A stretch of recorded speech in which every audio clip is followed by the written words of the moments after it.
Just about 9:30 right now, and want to switch gears and talk about peak migration season. We're talking about migration season for one of nature's most spectacular travelers, the monarch butterfly.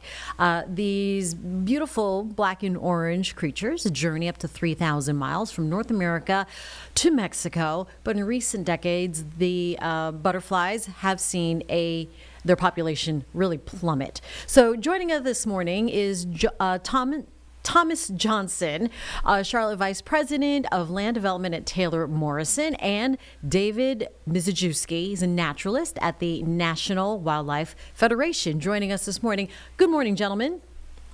Good morning. Let me start with the big picture here and see how you can help our viewers, help us understand the scale of the problem and what is driving this. Is it a 90% decline in monarch populations? Yeah, so monarch butterflies used to be one of the most common butterfly species all across the U.S. And unfortunately, in the last few decades, their numbers have plummeted. You know, it's the usual suspects, humans causing habitat destruction, we're spraying pesticides everywhere, and as a result, the butterflies are disappearing. So yeah, the eastern population east of the Rockies has anywhere from an 80 to 90% loss in population from their population highs. And it's a real problem. It's our natural history, and the incredible monarch migration that's happening right now is at risk of disappearing forever. Sounds so sad. So, it sounds like we can do something here at home in our own backyards, right, Thomas? Yeah, that's correct. And in 2019, we had this partnership with the National Wildlife Federation at Taylor Morrison we started. And so clearly we're going on year 6. But yes, it's something we felt like we wanted to be something that enabled us to be part of the solution and not the problem. And so, yes, in each of our neighborhoods, we actually have built a monarch garden, several to date and more to come. And then we also do other things like certifying national wildlife habitat. And then we also we built some nature playscapes as well, which try and be a little more nature friendly. So yeah, we feel it's important to do more than just the bare minimum. All right. So what makes? Yeah, I'm sorry. Go ahead, David. I was going to say the real takeaway for everybody watching is that you could follow the lead of what Taylor Morrison communities have done. Everybody can create a monarch habitat garden right in their own backyard, in their community garden, in their city park. It's really as simple as restoring the native plants that monarch butterflies need to survive. So those adult monarchs that are, migrating or finishing their migration now from all the way from southern Canada all across the U.S. down to one spot in Mexico, which is part of North America. This is a North American species. So they're going to overwinter there, and they need fuel, particularly at this time of year. So planting late blooming things like asters and goldenrods not only will beautify your garden, but they'll fuel the monarch migration. But even more important is planting the monarch caterpillar host plant, which is milkweed. It's the only thing monarch caterpillars can eat. And it's one of the reasons why their populations are disappearing, because we've gotten rid of all the milkweed. So if you plant some native milkweed now, in the spring, it'll be sprouting, and the monarchs migrating north will have it available to lay their eggs, and will all help bolster the population like everybody in the Taylor Morrison communities are doing already. Well, what makes milkweed so difficult to find in the wild these days then? Well, again, it's because it's got weed in the name, and we humans, think weeds are bad. The reality is that there's several dozen species of native milkweed. They're a beautiful native wildflower. Most of them have purple or pink or white blooms. Some of them have orange blooms, though. And so they're very ornamental. And, we've gotten rid of them in suburban landscapes. We've replaced them with lawns and asphalt, which support nothing.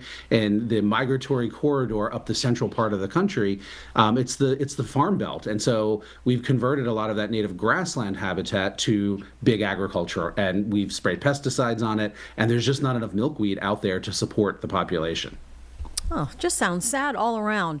All right, so what can we do? First step, Thomas or David, what can we do in creating a butterfly garden in our own backyard? And how do the colder temps affect our yards right now, if that's what we want to do? You want to take this one, Thomas? Go ahead. Yeah, so I mean, it really boils down to the things I was just saying. Plant native plants, particularly blooming plants that are going to fuel the migration in springs. Some that bloom in spring, some that bloom in summer, and in particular, some that bloom in fall for that southward migration. And include a native milkweed or many. Plant a milkweed patch. That's what they're looking for. And then again, for the average person, really avoid spraying pesticides, whether they're insecticides, which will kill the butterflies and their caterpillars because they're insects, and also herbicides, which are killing off the native plants that those butterflies need. In most home garden scenarios, there's tried and true organic gardening techniques that you can use that won't put these animals at risk. And it's really that simple. If I do this and you do it and your neighbor does it, those little gardens really do add up to a lot of habitat. And as far as the seasonal change, this is why the monarchs are migrating. As insects, they can't survive the freezing temperatures, and different species have different strategies to survive cold winter or cold weather, and migration is one of them. And monarchs are one of the few migratory insects, and even fewer migratory butterflies. So what's happening right now in our country, on our continent, is really one of the natural wonders of the world that, again, is at risk if we don't do something. And I want people to, take away that message, not just the sad news. The message here is that we can all do something. And it's a rare thing sometimes in wildlife conservation that the average person can take an action, make a choice that really makes a difference and can help turn the tide for a declining species. So we hope everybody out there is inspired to do that. I certainly am. I mean, and you get something beautiful at the end of it, too.